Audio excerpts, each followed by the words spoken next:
আল্লাহ বলেন উলাইকা কাল আনআম বাল হুম আদল। যারা ইসলাম বুঝে, কোরআন হাদিস বুঝে কিন্তু মানে না, তারা চতুষ্পদ জানোয়ারের চেয়েও খারাপ। চতুষ্পদ জানোয়ার কাকে বলে? সেই জানোয়ারের কয় পাও আছে? তাহলে কুত্তার পাও কয়টা? এখন কিন্তু আমার কথা যে কোন মুখে কোনো লাগাম থাকতো না, কোন ফর্মালিটি মেনটেন করুন না। কুকুরের পাও কয়টা? কুকুর হচ্ছে শুদ্ধ আর অশুদ্ধ হয়েছে কুত্তা, ঠিক না বেটি? গরুর পাও কয়টা? আমি কিন্তু কোরআনের আয়াত দিয়ে বলতেছি উলাইকা কাল আনআম বাল হুম আদল। আশেপাশে আলেম উলামারা শুনতেছে, ভুল হইলে আমার স্টেজের থেকে নাম্বার লাগিয়ে দিব না, কথা ঠিক না বেটি? তাহলে আল্লাহ বলেন চার পাই জানোয়ারের চেয়েও খারাপ। যারা কোরআন হাদিস বুঝে, ইসলাম বুঝে কিন্তু মানে না, তারা জানোয়ারের চেয়েও খারাপ। মুফতি সাহেব কথা ঠিক না বেটি? জানোয়ারের চেয়ে কেন খারাপ বলছি? আচ্ছা, আমরা এখানে বসা জানোয়ারের চেয়ে খারাপ কেন বলছে আল্লাহ? একজন সচিব বসা, একটা শিক্ষিত পরিবেশে আমি বয়ান করতেছিলাম, তখন একজনে এসে কানে কানে বলে আপনার ভাষাটা কররা হয়ে যেতেছে, একটু সফট করে, নরম করে করে। তো সচিব আছে, শিক্ষিত লোকজন আছে, পুলিশ আর্মির সেনাবাহিনীর লোকজন আছে। আমি বললাম আমি যদি ভাষা সফট করে বলি কোরআনের আয়াত তো সফট না। কোরআনের আয়াতে আল্লাহ বলছে তারা জানোয়ারের চেয়েও খারাপ। তাহলে সচিব, মেম্বার, চেয়ারম্যান, এমপি, মন্ত্রী, major general, colonel, DC, ADC, সচিব, প্রধানমন্ত্রী, রাষ্ট্রপতি পর্যন্ত যদি আল্লাহর হুকুম আর নবীর তরিকা না মানে, সে চতুষ্পদ জানোয়ারের চেয়ে খারাপ। এটা আল্লাহ বলছে কোরআনে। আমি আরো জোরে বলবো, কারো ভালো লাগুক আর না লাগুক আমার দেখার কিছুই না। কথা ঠিক কিনা জোরে বলেন? আমরা এখানে বসা কেন কুকুরের চেয়ে খারাপ, জানোয়ারের চেয়ে খারাপ বলছে, এটার ব্যাখ্যা লাগবে না? কথা কি খারাপ লাগতেছে? কথা কি চলবে? আমরা এখানে বসা, ধরেন এদিক দিয়া বিষাক্ত সাপ ঢুকছে। কি সাপ? বিষাক্ত সাপের নাম বলে তো? কিং কুবরা, দারাস, মানে বিষাক্ত সাপ। রাসেল ভাইপার, ভাইরাল সাপের নাম বলছে। একটা গুঞ্জন ছড়াইছিল, ভাইরাল হয়েছিল না?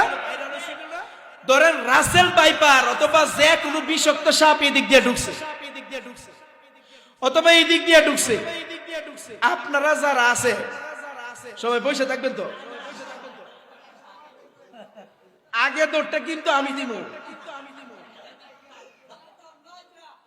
কথা ঠিক না বেটি? কারণ জানের ভয় আছে না? একটা ব্যক্তি এনে বসে থাকবো না, বরং ঘটনা কি ঘটবো জানে? যাদের বয়স কম, যুবক, শরীরের রক্ত টকবক করতেছে, সাপটা দেখার সাথে সাথে যে দৌড় দিব, পায়ের গড়ার বাড়ি লাগিয়া বুড়া মানুষ যেটি আছে মাথা ফাটবো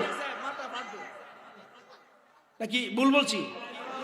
তাহলে একটা সাপ দেখে এত মানুষ দৌড়াইবো কেন বলেন? কামড় দিলে বাঁচবে না, কামড় দিলে এই জন্য সব দৌড়ের উপর। আমি তো মাইক মুখ ফালাই তো, বাপ রে বাপ, জীবনে বেঁচে থাকলে ওয়াজ বয়ান করতে পারবো, আগে জান বাঁচায়। কারো যদি 10,000 20,000 টাকা দামের জুতাও থাকে, আমার এই জুতা 6,000 টাকা দাম, 6 লাখ হইলেও আমি বয়ে দাও না তো, কারণ জান বাঁচাইতে, ঠিক না? এতটুকু শুনলে তো হাসছেন, এখন উপলব্ধি করেন, রিয়েলাইজেশন করেন কেন জানোয়ারের চেয়ে খারাপ বলছে। আচ্ছা, গুরুর কি জ্ঞান বুদ্ধি আছে? ঈদ আসলে গুরুর জন্য কি Bashundhara, Jamuna Future Park, Elephant Road থেকে শপিং করে? গুরুর জন্য কি কেউ দামি পোশাক বানায়? শীতে কেউ জ্যাকেট কিনা দিছে? Pulao, roast, fry, chicken, burger, খাসির রেজালা, চিংড়ি মাছের বাজি, দামি দামি খাবার কি গুরুরে দে? তাহলে গুরুর মানে জ্ঞান বুদ্ধি নাই, ঠিক কিনা? কুরবানির ঈদ বছরে কয়বার আসে? কুরবানির ঈদে ধরেন আপনাদের এই বাগবের গ্রামে আনুমানিক কয়টা গরু জবাই হয় আমন ভাই? আনুমানিক 20টা। আচ্ছা 20টা গরু জবাই করে কে? ইমাম সাহেব অথবা কেউ মোল্লা মৌলবী থাকলে। বিষয়টা এরকম না? আচ্ছা একটা গরু জবাই করে একবার নাকি 20টা একবারে জবাই করে? একটা একটা না? আচ্ছা প্রথম নাম্বার গরুকে যখন জবাই দিছে বাকি 19টা গরু দেখতেছে না? বাকি 19টা গরু যদি বুঝতো আমি সাপ দেখলে যেমন দৌড়াবো আমরা, গরু যদি বুঝতো যে আমার সামনে এরা জবাই করছে, পরবর্তী সিরিয়াল আমার, গরু কি রশি দিয়ে কেউ বেঁধে রাখতে পারতো না সিরা দৌড় দিত? বাকি 20-22টা গরু কি জবাই হবে না? কথা ঠিক কিনা? বাকি 20-22টা গরু কিন্তু একটার পরে একটা একটার পরে একটা সিরিয়াল টু সিরিয়াল জবাই হবে। গুরু দৌড় দিতেছে না, কারণ হলো গুরু তার জ্ঞান বুদ্ধি নাই, গুরু বুঝতেছে না যে পরবর্তী সিরিয়াল আমার। জুরে চিল্লা এখন কথা ঠিক না বেটি? করলে গুরুর চিন্তা নাই, গুরুর ভিতরে কোনো ইন্টেনশন কাজ করে না, গুরুর ভিতরে কোনো অনুভূতি কাজ করে না, রিয়েলাইজেশন কাজ করে না। আজকে মাঝে মধ্যে আগে পরে বছরে কয়েকবার, মাসে কয়েকবার হঠাৎ করে বিভিন্ন মসজিদের মাইক দিয়ে এলান হয়, একটি সুখ সংবাদ, অমুক বাড়ি নিবাসী অমুকের ছেলে অমুকের বাবা এত গুটিকা সময় ইন্তেকাল করিয়াছেন, ইন্না লিল্লাহি ওয়া ইন্না ইলাইহি রাজিউন। মরহুমের জানাজা নামাজ গুটিকা সময় অনুষ্ঠিত হবে, আপনারা জানাজা নামাজে শরীক হন এবং রূহের মাগফিরাত কামনা করেন। এই মাইকিংটা কি আজকাল নতুন শুনছে না মাঝে মধ্যেই শুনে? আমার আপনার প্রতিবেশী বাপ চাচা ভাই বোন চাচা চাচি মরে না? আচ্ছা মারা গেলে ওই বাড়িতে কান্নাকাটির কারণে নিজেরও তো কান্না আসে, হয় না এরকম? বন্ধুর বাবা মারা গেছে, বন্ধুর কান্নার কারণে আমারও কান্না উঠতেছে। চাচা তো ভাইয়ের বাবা মারা গেছে, চাচা মারা গেছে, বাতিজা কাঁদতেছে। আশপড়শি মারা গেলে অনেকে কাঁদে, অনেকে মাটি দেয়, অনেকে লাশ গোসল করায়, অনেকে বাঁশ কাটতে যায়। এই ঘটনাগুলো আমার আপনার চোখের সামনে সত্য না মিথ্যা? বাস্তব না বাস্তব? আচ্ছা আমরা যারা একটা মানুষ মারা গেলে নিজেরা জানাজা দিতাছি, নিজেরা লাশ দাফন করতেছি, নিজেরা গোসল করাইতাছি, নিজেরা কান্না করতেছি, পরের দিন থেকে আমরা নামাজ পড়ি না, রোজা রাখি না, আবার একজন আরেকজন আঙ্গুল দিতেছি, আবার উল্টা পাল্টা করতেছি। আমি আপনাদেরকে যে জিনিস বুঝাইতে চাই, গুরুর সামনে গুরু মারা গেলে গুরুর যেমন কোনো চিন্তা নাই, একজন আরেকজনকে বাঁচানোর কোনো চিন্তা নাই, একের পর এক গুরু জবাই হয়। আমি আপনি জ্ঞান বুদ্ধি আছে কিভাবে ছেলেরে বিদেশ পাঠাইতে পারবো, মেয়েরে ভালো জায়গায় বিয়া দিতে পারবো, বাড়িঘর পাক্কা বা বিল্ডিং করতে পারবো, এই সমস্ত বিষয় বুঝি। কিন্তু একজনের সামনে আরেকজন মরতেছে, পাশের ঘরে কান্নাকাটি করতেছে, কালকে যে আমিও মরতে পারি, আগামী সপ্তাহে যে আমারও জানাজা হতে পারে, এটা আমি আপনি বুঝি না। সুতরাং আমি আপনি গুরুর সে ভালো না খারাপ? জুড়ে বলেন ভালো না খারাপ? কথা ঠিক না বেঠিক? গুরুর সে খারাপ জিন্দেগি যাপন করতেছি, আবার নিজেরে দাবি করি মুসলমান। কথা কি অবাস্তব বলছি আমি? আরে ভাই গুরুর সামনে তো গুরু জবাই করে, 20টা গুরু জবাই হয়, একটা তো দৌড় দেয় না। দেয় আপনি আমি সাপ দেখলে দৌড়, সবাই দৌড়, সাপ একটা সব দৌড়, 1700 মানুষ মায়ের পেনও দৌড় দিব একটা সাপ দেখা। তাহলে একই সমাজে 20টা গুরু জবাই হয়, একটা তো দৌড় দেয় না। কারণ কি? গুরু আমার মতো আপনার মতো উপলব্ধি শক্তি নাই, বুঝে না, জ্ঞান বুদ্ধি নাই। তাইলে গুরুর জ্ঞান বুদ্ধি নাই দেখে নিজেরা বাঁচানোর জন্য দৌড় দেয় না। আর আমার আপনার জ্ঞান বুদ্ধি আছে, পাশের বাড়ির মানুষ কাঁদতেছে, পাশের চাচারে জানাজা দিতেছি, চাচিরে জানাজা দিতেছি, কান্না করতেছি, পরের দিন থেকে আবার নামাজ পড়ি না, আবার হিলুসিয়া বাজারে গিয়ে বেটকায় টিভি দেখতেছি, আবার সুদ ঘুষ খাইতেছি, উল্টা পাল্টা চলতেছি।